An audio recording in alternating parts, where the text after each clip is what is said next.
ومن يضلل فلا هادي له ونشهد أن لا إله إلا الله وحده لا شريك له ونشهد أن سيدنا وحبيبنا وسندنا ومولانا محمدا عبده ورسوله أما بعد فقد قال الله تبارك وتعالى في القرآن المجيد والفرقان الحميد أعوذ بالله من الشيطان الرجيم بسم الله الرحمن الرحيم إن في خلق السماوات والأرض واختلاف الليل والنهار لآيات لأولي الألباب وقال تعالى في موضع آخر تتجافى جنوبهم عن المضاجع يدعون ربهم خوفا وطمعا ومما رزقناهم ينفقون وقال النبي صلى الله عليه وسلم في حديثه أفشوا السلام وأطعموا الطعام وصلوا بالليل والناس نيام ادخلوا الجنة بالسلام أو كما قال النبي صلى الله عليه وسلم صدق الله العظيم وصدق رسوله النبي الكريم ونحن على ذلك من الشاهدين والشاكرين والحمد لله رب العالمين رب اشرح لي صدري ويسر لي أمري واحلل عقدة من لساني يفقهوا قولي اللهم صل على سيدنا محمد وعلى آل سيدنا محمد وبارك وسلم. قابل قدر معزز بزرگوں اور میرے عزیز نوجوان دوستوں، انگریزی تاریخ کے حساب سے اور انگریزی کیلنڈر کے حساب سے یہ مہینہ دسمبر کا مہینہ ہے، اور اس دسمبر کے مہینے میں سردیوں کا گویا کہ ایک موسم ہوتا ہے. جو گزشتہ نومبر ہوا، پھر دسمبر ہے، پھر اگلی جنوری، یہ 3-4 مہینے ایسے ہوتے ہیں جو سخت جاڑے کے اور سرما کے ہوتے ہیں. تو اب سائنسی اعتبار سے ٹیکنیکلی یہ سردی کیوں آتی ہے، پھر گرمی کیوں آتی ہے، کیوں برسات ہوتی ہے اور کیوں پت جھڑ کا موسم آتا ہے، اگر اس کو سائنٹیفکلی دیکھا گیا تو ہونا تو یہ چاہیے کہ جو سورج سال بھر ایک ہی طریقے سے نکل رہا ہے، ایک ہی طرح سے ڈوب رہا ہے، تو سردیوں میں وہ سورج کا نکلنا بڑی رحمت سمجھا جا رہا ہے. لیکن وہی سورج ایک ہی طریقے سے گرما کے موسم میں نکل رہا ہے تو اس کا نکلنا بڑا ہی دقت والا، مشقت والا محسوس ہو رہا ہے، اور ایسا محسوس ہوتا ہے کہ بھئی یہ سورج نہ نکلتا تو اچھا تھا. تو جب گرمی میں نکل رہا ہے تو اتنی شدت اور تپش کے ساتھ، اور جب سردیوں میں نکل رہا ہے تو اتنی ٹھنڈک کے ساتھ کہ اس کا نکلنا اچھا محسوس ہو رہا ہے. کہ موسموں میں تبدیلیاں کیوں آتی ہے؟ سورج تو ایک ہی طریقے سے نکل رہا ہے، ڈوب رہا ہے، لیکن اس کے باوجود کبھی وہی سورج کی وجہ سے پورا ماحول گرم ہو گیا، کبھی اسی سورج کی وجہ سے رہنے کے باوجود ماحول ٹھنڈا ہی ہے. تو اب سائنسی اعتبار سے لوگ کہتے ہیں کہ بھئی یہ جو زمین ہماری ہے وہ گول گول گھومتی رہتی ہے، ایک جگہ پر ٹھہری ہوئی نہیں ہے. اور کہتے ہیں کہ بھئی جس جگہ سے وہ گھومنا شروع ہوئی، پھر گھوم کر واپس اسی جگہ پر پہنچنے کے لیے اس کو 365 دن لگتے. اسی وجہ سے سال کے اندر 365 دن ہوتے ہیں کہ جس جگہ سے زمین گھومنا شروع ہوئی تھی اب واپس اسی جگہ آ کر رکنے کے لیے اس کو 365 دن لگتے ہیں. تو اب جس کا علاقہ سورج سے جتنا قریب ہوگا،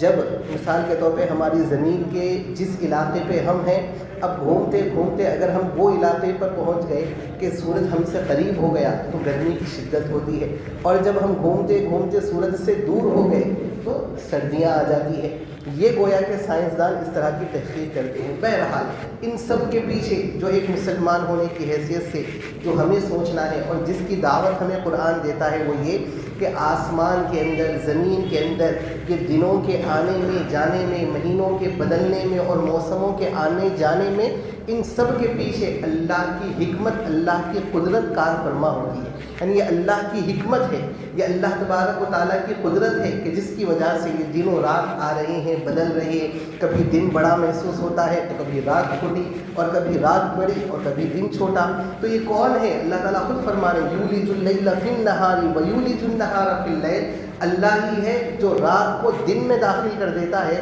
تو رات کا کچھ حصہ دن میں آ گیا، دن بڑا ہو گیا اور رات چھوٹی ہو گئی. وَيُولِجُ النَّهَارَ فِي اللَّيْلِ، اور پھر وہی اللہ رات دن کے کچھ حصے کو رات میں داخل کرتا ہے تو رات بڑی ہو جاتی ہے اور دن چھوٹا ہو جاتا ہے. تو یہ اللہ ہے یُكَوِّرُ اللَّيْلَ وَالنَّهَارَ، جو اللہ دن کو اور رات کو لپیٹتے رہتے ہیں، کبھی دن کو رات پر لپیٹ دیا تو کبھی رات کو دن پر لپیٹ دیا۔ تو اسی لیے اللہ فرماتے ہیں ان فی خلق السماوات والارض واختلاف اللیل والنہار، آسمان اور زمین کو ذرا دیکھو تو صحیح، اللہ نے کیسا بہترین ایک چھت کی طرح آسمان تمہارے اوپر سجا دیا۔ اب یہاں سے آپ دیکھتے ہیں تو ایسا محسوس ہوتا ہے کہ کوئی بلو کلر کا، کوئی آسمانی کلر کا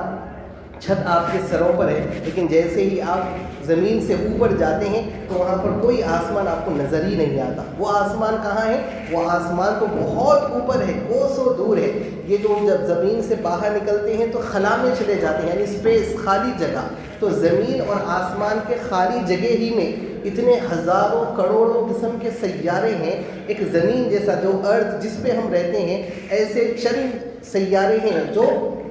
آج لوگوں کو متعارف ہوئے ہیں، جوپیٹر ہے، مارس ہے، وینس ہے، اپولو ہے، یہ تو چند سیارے ہیں۔ اس کے علاوہ ہزاروں سیارے ہیں، اور یہ ہزاروں سیارے کس میں ہیں؟ اسپیس میں ہیں، یعنی خالی جگہ میں ہیں۔ زمین اور آسمان کی خالی جگہ میں یہ ہزاروں سیارے ہیں کہ ان ہزاروں سیاروں کو دیکھنے کے لیے لاکھوں کروڑوں سال نکل جائیں گے۔ پھر یہ ساری اسپیس ختم ہونے کے بعد وہ آسمان شروع ہوتا ہے، اور وہ آسمان اللہ فرماتے ہیں 7 آسمان ہے، جس آسمان کی طرف آج تک اتنی ٹیکنیک اور اتنی ٹیکنالوجی آگے بڑھنے کے بعد بھی سائنسداں اس پہلے آسمان تک آج نہیں پہنچ پائے۔ تو یہ اللہ ہے کہ جس نے ایسی عجیب و غریب کائنات کو ایسے بہترین انداز سے پیدا کیا کہ اگر اسی میں ہم غور و فکر کریں گے، سورج کو دیکھیں گے، چاند کو دیکھیں گے، یہ دن کو، رات کو، آنے جانے کو، اور کیسے موسموں کی تبدیلیاں ہوتی ہیں، ان سب کو دیکھیں گے تو خود بخود اللہ فرما رہے ہیں، وہ کہیں گے ربنا ما خلقت ھذا باطلا۔ جو ایمان والے ہوتے ہیں، جن کو اللہ نے صحیح عقل دی ہے، وہ کہتے ہیں ربنا ما خلقت ھذا باطلا،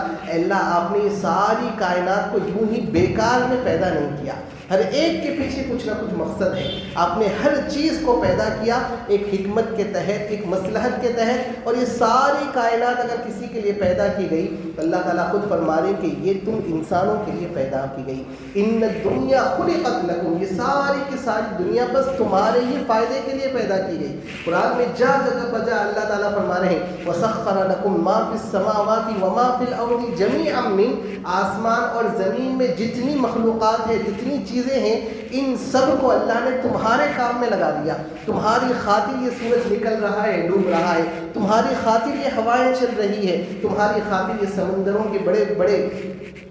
پانی مارتے ہوئے موجیں یہاں پر موجود ہیں، تمہاری خاطر زمین سے میٹھے پانی کے چشمے نکل رہے ہیں۔ تو تمہارے ہی لیے اللہ نے ساری کی ساری کائنات کو بنا کر تمہارے کام میں لگا دیا۔ تو اللہ جو یہ ساری قدرت کے کام کر رہے ہیں، ساری حکمت سے اس کائنات کو چلا رہے ہیں، تو اسی کے اندر یہ ایک موسم ہے جو آج ہمارے ساتھ گزر رہا ہے۔ اب ایک زمانے تک، اب لمبے زمانے تک ایک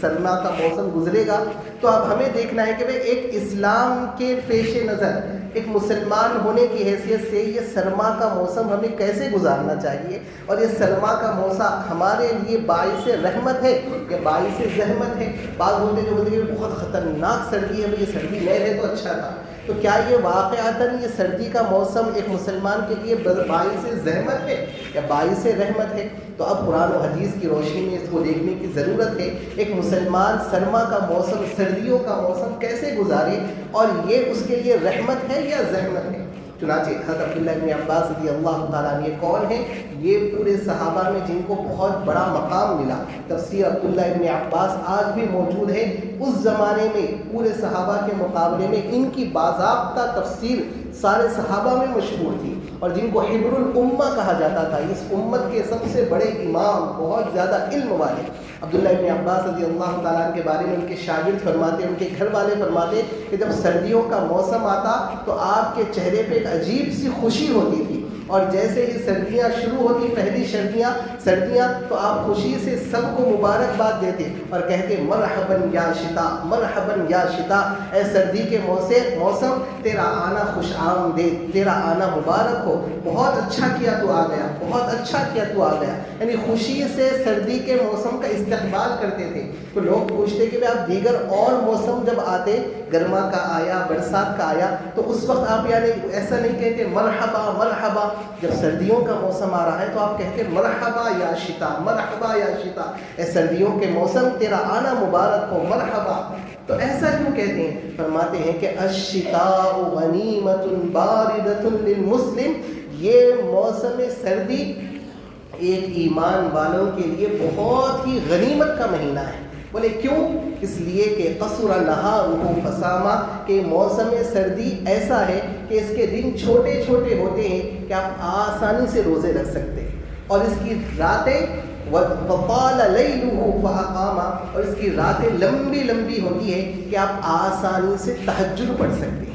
کتنی بڑی بہترین بات ہے کہ دن چھوٹا ہے، یعنی شروع ہو رہا ہے تو صبح اٹھے تک، یعنی فجر سے فارغ ہو کے ذرا آپ ہلے کرے تک 7 بج گئے، اور شام میں 5:30 پونے 6 کو دن ختم ہو جا رہا ہے۔ تو دن بہت چھوٹا ہے، بہت لمبا، 15-16 گھنٹے آپ کو بھوکا نہیں رہنا ہے، بس معمولی سے بمشکل 12 گھنٹے سے بھی کم ہے آپ کا دن مکمل ہو جا رہا ہے، یعنی بمشکل 10 گھنٹے یا 11 گھنٹے میں دن ختم ہو رہا ہے۔ دن چھوٹا ہے، اور پھر اس میں بھوک اور پیاس کی شدت بھی آپ کو محسوس نہیں ہوگی کہ پورا 8 گھنٹے بھی اگر آپ پیاسے رہ جائیں تو جیسے رمضان کے مہینے میں جب گرمی کے موسم میں آپ روزے رکھتے ہیں تو جیسے ہی 4 گھنٹے میں حلق سوکھ جاتا ہے، ویسی کیفیت آپ کو پورے دن میں الحمدللہ محسوس نہیں ہوتی۔ پورا دن آپ روزہ رکھیں، سردیوں کی وجہ سے نہ تو آپ کا جسم پانی کی طلب کرے گا، اور نہ ہی دن اتنا لمبا ہے کہ محسوس ہی نہیں ہو رہا کہ ابھی کب ختم ہوگا، ابھی کب ختم ہوگا۔ تو اس میں روزے رکھنا ایک مسلمان کے لیے آسان ہے، تو خوب سے خوب ایک مومن اس میں نفل روزے رکھ سکتا ہے اور اپنے اللہ کو راضی کر سکتا ہے۔ دوسرے مہینوں کے اندر یہ روزے رکھنا مشکل ہوتا ہے، ان مہینوں کے اندر روزے رکھنا بہت آسان ہے۔ تو اسی لیے جب یہ مہینہ آتا ہے تو آسانی سے روزے رکھ پاتا ہوں میں، اسی لیے میرے لیے اس مہینے کا آنا بڑی ہی خوشی کی بات ہے، میرے لیے بڑی ہی خوشی کی بات ہے۔ تو اسی لیے ہمیں چاہیے کہ ہم اس مہینے میں کثرت سے نفل روزے رکھیں، کثرت سے نفل روزے رکھیں۔ رسول اللہ صلی اللہ علیہ وسلم کی عادت مبارکہ جو تھی کم از کم اس کو تو اختیار کریں۔ آپ علیہ السلام نہ سرما دیکھتے تھے، نہ گرما دیکھتے تھے، نہ برسات دیکھتے تھے، نہ پتجھڑ دیکھتے تھے، نہ خزاں دیکھتے تھے۔ اللہ کے رسول جو بھی موسم ہو، ہر مہینے کی 3 تاریخوں میں 13، 14، 15 ایام 20، جو یہ مہینے کی اب 13ویں تاریخ ہے، آج جمعہ کا دن ہے، جمعہ الاخری کی 13ویں تاریخ ہے، تو 13، 14، 15 یہ 3 دن ایسے ہیں، ان کو ایام 20 کہا جاتا ہے، ہماری انگلش میں کہیں گے تو فل مون ڈیز۔ تو اس میں اللہ کے رسول صلی اللہ علیہ وسلم روزے رکھا کرتے تھے، کوئی بھی موسم ہو تو کم از کم ان موسم میں روزے رکھنا جب آسان ہو رہا ہے، طبیعت کے اوپر کوئی بوجھ نہیں پڑ رہا ہے، تو ہمیں چاہیے کہ ہم ان دنوں میں روزے رکھیں، ایام 20 کے روزے رکھیں۔ اور جب یہ ایام 20 کے روزے رکھیں گے تو ہے 3 ہی روزے، لیکن ان 3 روزوں پر اللہ کے رسول نے کیا فرمایا کہ اللہ کے نزدیک قاعدہ یہ ہے کہ ایک نیکی پر کم سے کم جو ثواب کی شروعات ہوتی ہے وہ 10 ہوتی ہے، یعنی ایک روزہ رکھیں گے تو کم سے کم 10 روزوں کا ثواب ملے گا، اور جس کا اخلاص جتنا ہوگا اللہ اس کا ثواب اتنا بڑھاتے جاتے ہیں، اور کبھی کبھار تو کسی کے ایک عمل پر 700 گنا ثواب ملتا، واللہ یضاعف لمن یشاء، اور اللہ تبارک و تعالیٰ تو کبھی تو 700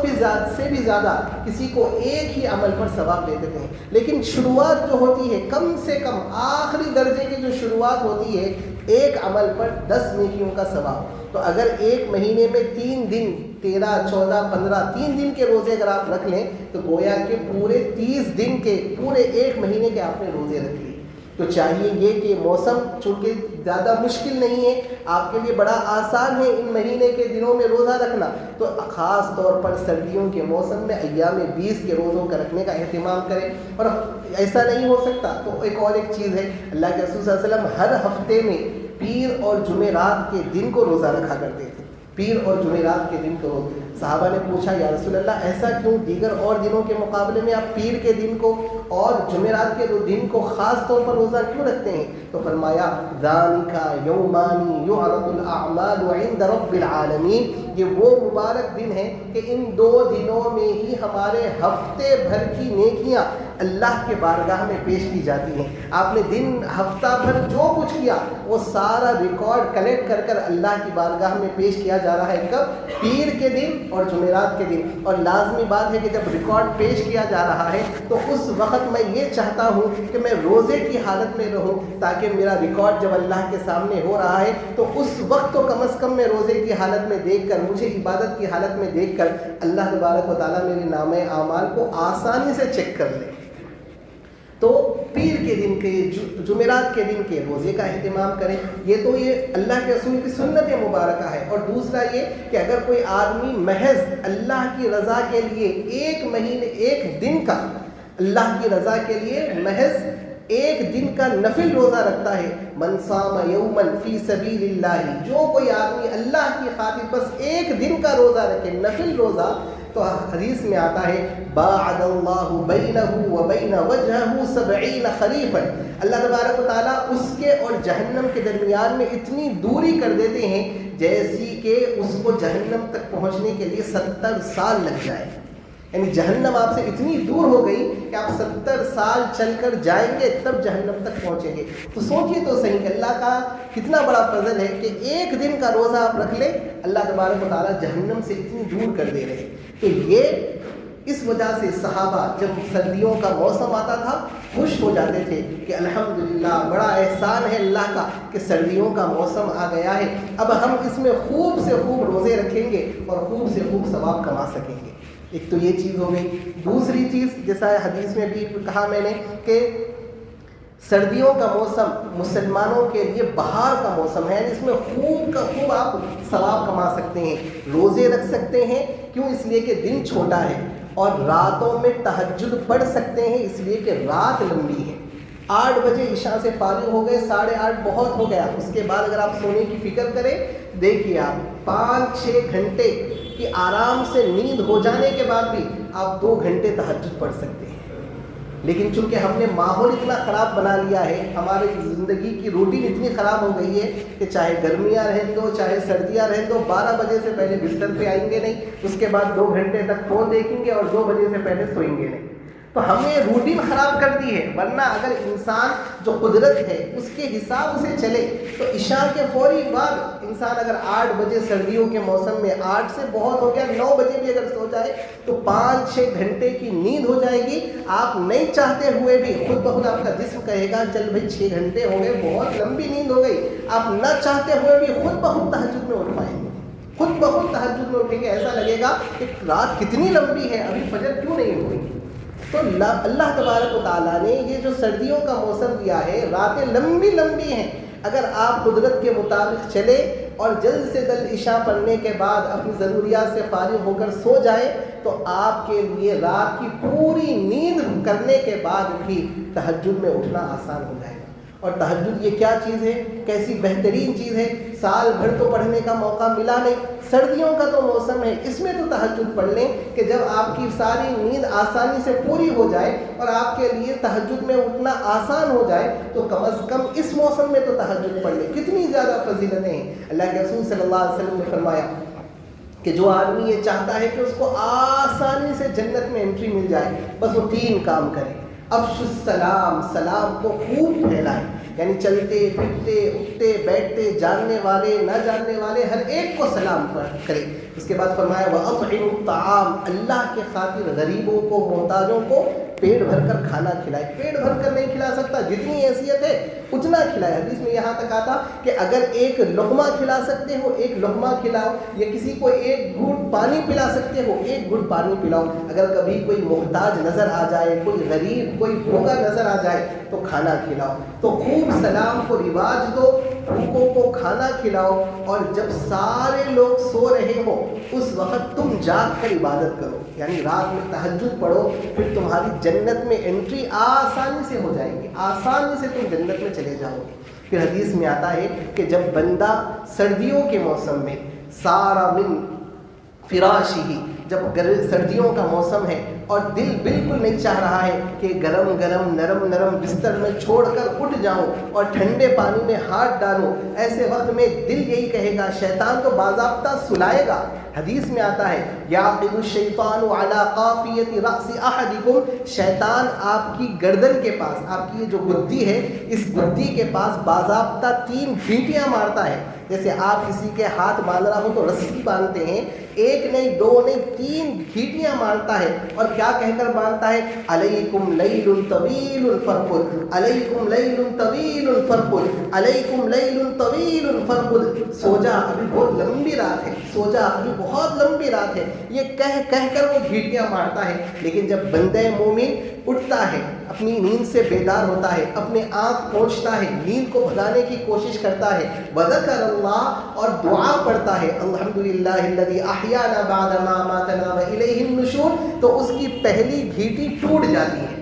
پھر اس کے بعد جب وہ اٹھتا ہے اور وضو کرتا ہے تو اس کے بعد اس کی جو دوسری گھیٹی تھی وہ دوسری گھیٹی بھی ٹوٹ جاتی ہے. اور پھر جب وہ اللہ اکبر کہہ کر نماز کے لیے کھڑا ہو جاتا ہے، اب اس کی تیسری گھیٹی بھی، یعنی جو 3 طریقے سے اس نے گویا کہ آپ کو کچ کے باندھا تھا، وہ تینوں کے تینوں گھیٹیوں سے آپ فارغ ہو گئے. اب اس کے بعد اب اس کی جب صبح ہوتی ہے، حدیث میں آتا ہے فَأَصْبَحَ نشیطًا طیب النفس، اب جب اس کی صبح ہوتی ہے تو چستی کے ساتھ بالکل ایکٹیو، پورا دن ایکٹیو رہتا ہے اور جس میں ایک عجیب سی خوشی، ایک عجیب سا سکون ہوتا ہے. لیکن اگر وہ آدمی یہ تینوں کام نہیں کرتا، یعنی اٹھتا نہیں ہے، دعا نہیں پڑھتا ہے، وضو نہیں کرتا ہے، نماز نہیں پڑھتا ہے، بلکہ بالکل سورج کے طلوع ہو جانے کے بعد ایک لمبے حیدرآبادی نواب کی طرح 11-12 بجے اٹھتا ہے، تو اب کیا ہوتا ہے؟ فَأَصْبَحَ كَسْلَانًا خَبِيثَ النَّفْسِ، اب بالکل کاہلی کے ساتھ، سستی کے ساتھ اور عجیب سی بے چینی اور ٹینشن کے ساتھ اٹھتا ہے. اب آپ دیکھیے کس کو کون ایسا ہے جو شکایت نہیں کر رہا؟ ہر کوئی شکایت کر رہا ہے، عجیب سی بے چینی ہے، دلش نہیں لگ رہا، دل بول رہا کہ کوئی بھاگ جانا، کیا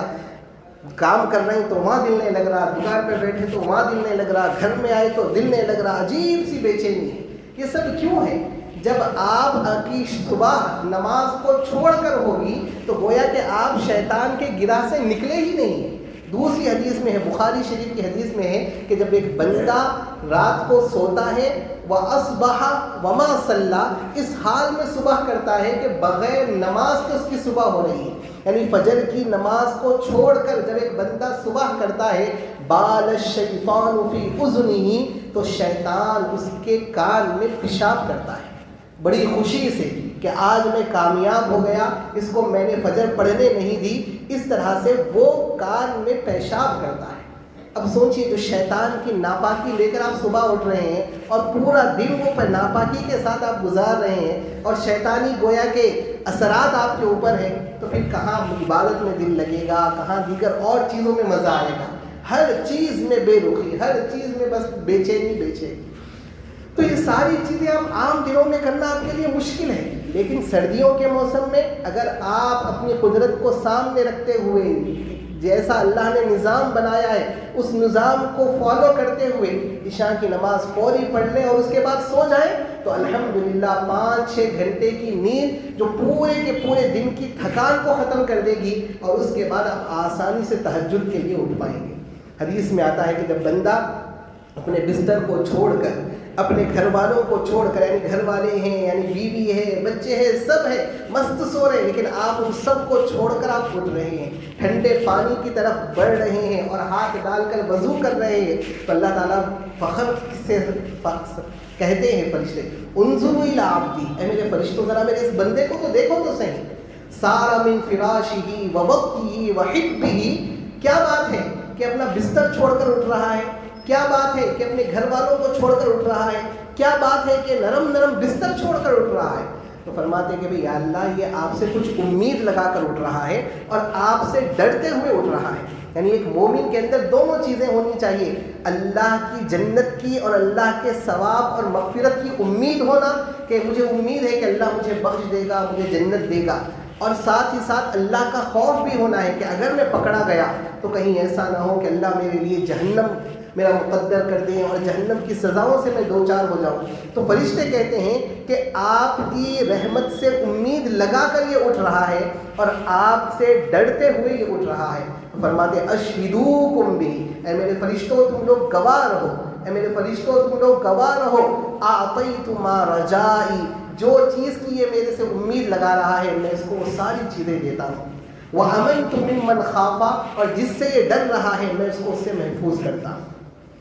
کس پر؟ بس آپ نرم گرم بستر کو چھوڑ کر اللہ کی خاطر مصلے پر آ رہے ہیں، اللہ تبارک و تعالیٰ آپ پر فخر کرتے ہیں۔ یہ کتنی بڑی عزت کی بات ہوگی ہمارے لیے کتنی بڑی عزت کی بات ہوگی کہ جو اللہ ہم کو زندگی بھر کھلا رہا ہے، پلا رہا ہے، ہمارے بن مانگے ہمیں سر سے لے کر پیر تک نعمتوں کی بارش ہم پر برسا رہا ہے، وہ اللہ کو ہم کوئی ایسا کام کر کر ہم پر فخر کرنے کا موقع دے رہے ہیں۔ جسے ماں باپ زندگی بھر اولاد کو کتنی تکلیفوں کے ساتھ، قربانیوں کے ساتھ پالتے ہیں، پوستے ہیں، اب اس کے بعد اولاد کچھ ایسا کارنامہ کرے کہ وہ اس کارنامے کو دیکھ کر ماں باپ کو ان پر فخر کرنے کا موقع مل جائے، تو یہ اولاد کے لیے زندگی کا سب سے بہترین دن ہوتا ہے کہ اب تک میرے ماں باپ نے میرے لیے جو قربانیاں دی تھی، جو تکلیفیں دی تھی، اس کے بدلے میں آج میں نے ایک ایسا دن میرے ماں باپ کو دیا کہ میرے ماں باپ بڑے فخر سے کہہ رہے ہیں کہ یہ میرا بیٹا ہے۔ تو جیسے ماں باپ کے لیے وہ دن کتنے بڑے فخر کا ہوتا ہے کہ یہ میرا بیٹا کہہ کر وہ جو سینہ تان کر سب لوگوں کے سامنے کہتے ہیں، ویسے ہی اللہ فرشتوں کے سامنے کہہ رہے ہیں کہ یہ میرا بندہ ہے کہ جس نے اپنی محبوب چیزوں کو چھوڑا، اپنے آرام کو چھوڑا، اپنی سہولت کو چھوڑا، تم لوگ گواہ رہنا یہ میرا بندہ ہے، یہ جو مجھ سے مانگتا ہے، جس چیز کی اس کو مجھ سے امید ہے میں اس کو وہ ساری چیزیں دے رہا ہوں، اور جس چیز سے یہ ڈر رہا ہے میں وہ سب چیزیں اس سے دور کر رہا ہوں۔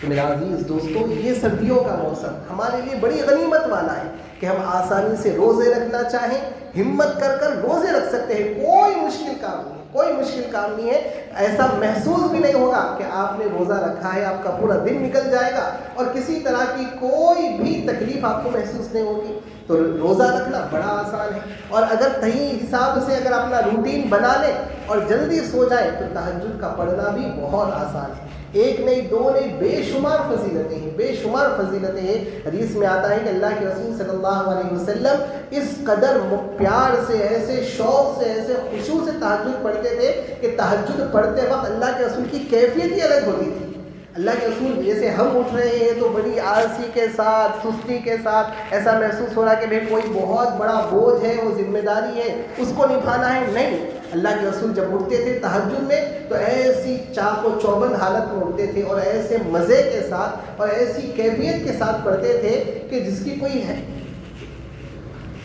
اندازہ آپ نہیں لگا سکتے۔ اور حدیث میں آتا ہے کہ اللہ کے رسول لمبا لمبا کھڑے ہو کر قرآن پڑھتے رہتے، آپ کے پیر پھول جاتے، لیکن اللہ کے رسول کو اس تکلیف کا احساس تک نہیں ہوتا تھا۔ یعنی جب آدمی کو کسی کام میں مزہ آنے لگتا ہے تو جسم تھک بھی رہا ہے تو انسان کو اس تھکان کا احساس نہیں ہوتا۔ کیوں؟ اس لیے کہ جس چیز میں مزہ آ رہا ہے وہ چیز آپ کر رہے ہیں، تو جسم بھی آپ کا تھکنے کے باوجود آپ کو تھکان کا احساس نہیں دیتا۔ اللہ کے رسول اتنا لمبا قیام کرتے تھے، اتنی لمبی لمبی قرات کرتے تھے کہ آپ کے پیر پھول جاتے تھے۔ تو ہم پوچھتے تھے، ازواج مطہرات عائشہ رضی اللہ تعالیٰ عنہ فرماتی ہیں کہ ہم پوچھتے تھے کہ یا رسول اللہ اتنی تکلیف کیوں اٹھا رہے ہیں آپ، اتنی پریشانی کے ساتھ، اتنی تکلیف کے ساتھ، اتنی لمبی لمبی نمازیں کیوں پڑھ رہے ہیں آپ تو کون ہیں؟ یغفر اللہ لک ما تقدم من ذنبہ وما تأخر، آپ کے پچھلے اگلے سب گناہ اللہ نے معاف کر دیے ہیں۔ آپ تو رحمت للعالمین ہیں، آپ تو افضل الانبیاء ہیں، سید المرسلین ہیں۔ آپ کے لیے تو جنت کا سب سے اعلیٰ درجہ، جنت کا جو ایک ہی جگہ ہے، ایک جنت میں سب سے اعلیٰ افضل جو جگہ ہے جو ایک ہی بندے کو ملے گی، امید ہے کہ وہ جگہ رسول اللہ ہی کو ملے گی۔ تو جب اللہ کے رسول صلی اللہ علیہ وسلم اللہ کے محبوب ہیں، سارے نبیوں میں افضل ہے، جنت کے اعلیٰ درجے کے آپ مستحق ہیں، تو آپ کو اتنی تکلیف اٹھا کر نمازیں پڑھنے کی کیا ضرورت ہے؟ آپ میرے اور آپ کے جیسے لوگ پڑھے۔ تو اللہ کے رسول نے فرمایا افلا اکون عبدا شکورا، کہ اللہ نے مجھے اتنا بڑا درجہ دیا، اتنا بڑا مقام دیا، تو کیا میں اللہ کا شکر گزار بندہ نہ بنوں؟ تو یہ شکرانے کی عبادت ہے، کہ گویا کہ یہ عبادت اپنے گناہوں پر ندامت کے ساتھ توبہ کرنے کے لیے یا اپنے درجوں کو بڑھانے کے لیے نہیں ہے۔ میرا درجہ تو طے ہے الحمدللہ،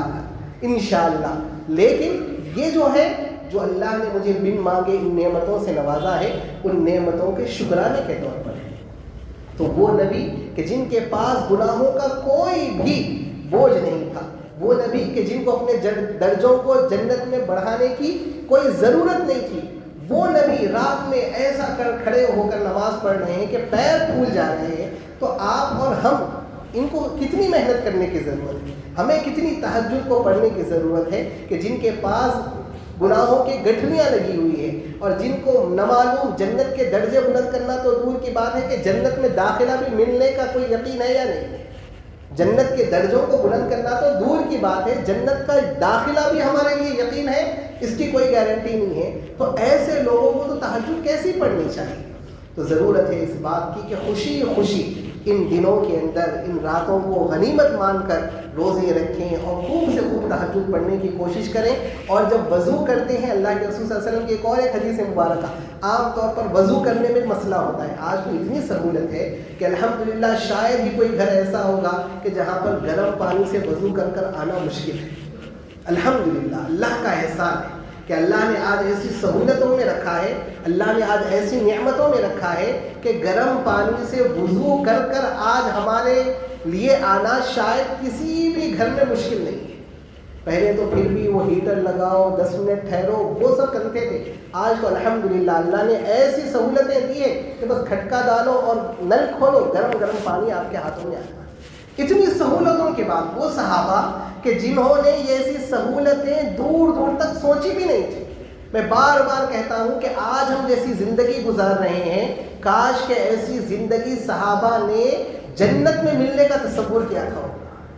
ایسا جیسا نرم بستر آج ہم سو رہے ہیں، جیسی ٹھنڈی ٹھنڈی اے سی کی ہوائیں آج ہم کھا رہے ہیں، جیسے قسم قسم کے لذیذ غذاؤں سے اور لذیذ ڈشوں سے آج ہمارے دسترخوان پھیلے ہوئے ہیں، شاید کہ صحابہ نے سوچا تھا کہ یہ ساری چیزیں جنت ہی میں ملیں،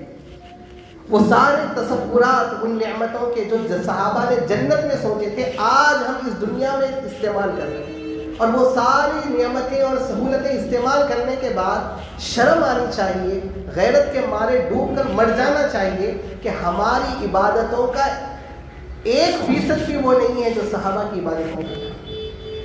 وہ جب نمازوں کو پڑھتے تھے، آج کیسی بہترین قالینیں بچھی ہوئی ہیں، آج کیسی نرم نرم قالینیں بچھی ہوئی ہے، ان کے اوپر آپ کو سجدہ کرنے کا موقع مل رہا ہے۔ یاد کریے مسجد نبوی کا وہ عالم کہ جس کے اوپر صرف کھجور کے پتے لگا کر چھت بنایا گیا تھا کہ بس سورج کی روشنی سے بچ جائیں تو کافی ہے، جب بارش ہوتی تھی تو نیچے فلور تو دور کی بات ہے، فلورنگ تو دور کی بات ہے، کچی زمین تھی، بارش ہوتی تھی تو ان پتوں سے پانی جھڑتا ہوا جب نیچے آتا تھا پوری زمین کیچڑ کی ہو جاتی تھی۔ پیارے نبی صلی اللہ علیہ وسلم سجدہ کر کر اٹھتے، آپ کی پیشانی پر آپ کی ناک پر کیچڑ لگا ہوتا تھا، صحابہ جب سجدہ کر کر اٹھتے آپ کی مبارک پیشانیوں پر کیچڑ لگا ہوا ہوتا تھا۔ یہ وہ سجدے تھے جو کیچڑوں میں کیے جاتے تھے، اللہ کو اتنے پسند تھے۔ آج نرم نرم قالینوں پر کی جانے والے ایک سجدے بھی، وہ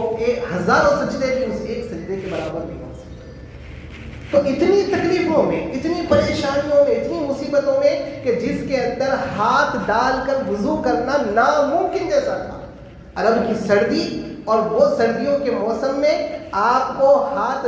ٹھنڈے پانی میں ہاتھ ڈالنا یہ تصور بھی نہیں کیا جا سکتا تھا، لیکن صحابہ تڑپتے تھے وہ نعمتوں کو حاصل کرنے کے لیے، اس لیے کہ اللہ کے رسول نے فرمایا اسباغ الوضوء علی المکارہ، یعنی مشکل اوقات میں، تکلیف کے وقت میں اگر کوئی آدمی وضو کر رہا ہے تو یہ ایسا عمل ہے، اللہ کے رسول نے فرمایا فذالکم الرباط فذالکم الرباط فذالکم الرباط، یعنی یہ سرحد پر تعینات فوجی کا کام ہے، یعنی کوئی آدمی سرحد پر تعینات ہے اور راتوں میں کھڑے ہو کر اپنی سرحد کی حفاظت کر رہا ہے کہ کوئی دشمن نہ آئے اور میرے پیچھے جو سارے ملک والے ہیں وہ سکون کی نیند سو جائیں، تو اسلامی مملکت اور اسلامی سرحد کی حفاظت کرنے والے اس فوجی کا کیا ثواب ہوگا جو اپنی راتوں کی نیند کو قربان کر رہا ہے تاکہ مسلمان بھائی آسانی سے سوئے۔ تو اس مجاہد کو، اس فوجی کو جو سرحد کی حفاظت کر رہا ہے، اس کو جو ثواب ملتا ہے، اللہ کے رسول نے فرمایا کہ تکلیف کے وقت میں یعنی سردی ہو رہی ہے دل نہیں چاہ رہا ہے کہ پانی میں ہاتھ ڈالا جائے. ایسے تکلیف کے وقت میں خوشی خوشی اچھے سے جو وضو کرتا ہے, ایسا نہیں کہ بس منہ ڈال کے کر لیے فوری کا فوری نکل گئے, خوشی کے ساتھ اور پورے اطمینان کے ساتھ جو وضو کرتا ہے, اللہ کے رسول نے فرمایا کہ اس فوجی کو جو سرحد پر کھڑے ہو کر جو ثواب ملتا ہے, اس کو وہ ثواب ملتا ہے. تو صحابہ تڑپتے تھے وہ ثواب کمانے کے. تو میرے عزیز دوستو, اللہ نے آج اتنی نعمتوں میں رکھا ہے. تو یہ سردی کا موسم ایسا نہیں ہے کہ اس میں اور گرم گرم لباس اوڑھ کر اور نرم نرم بستر کے مزے لے کر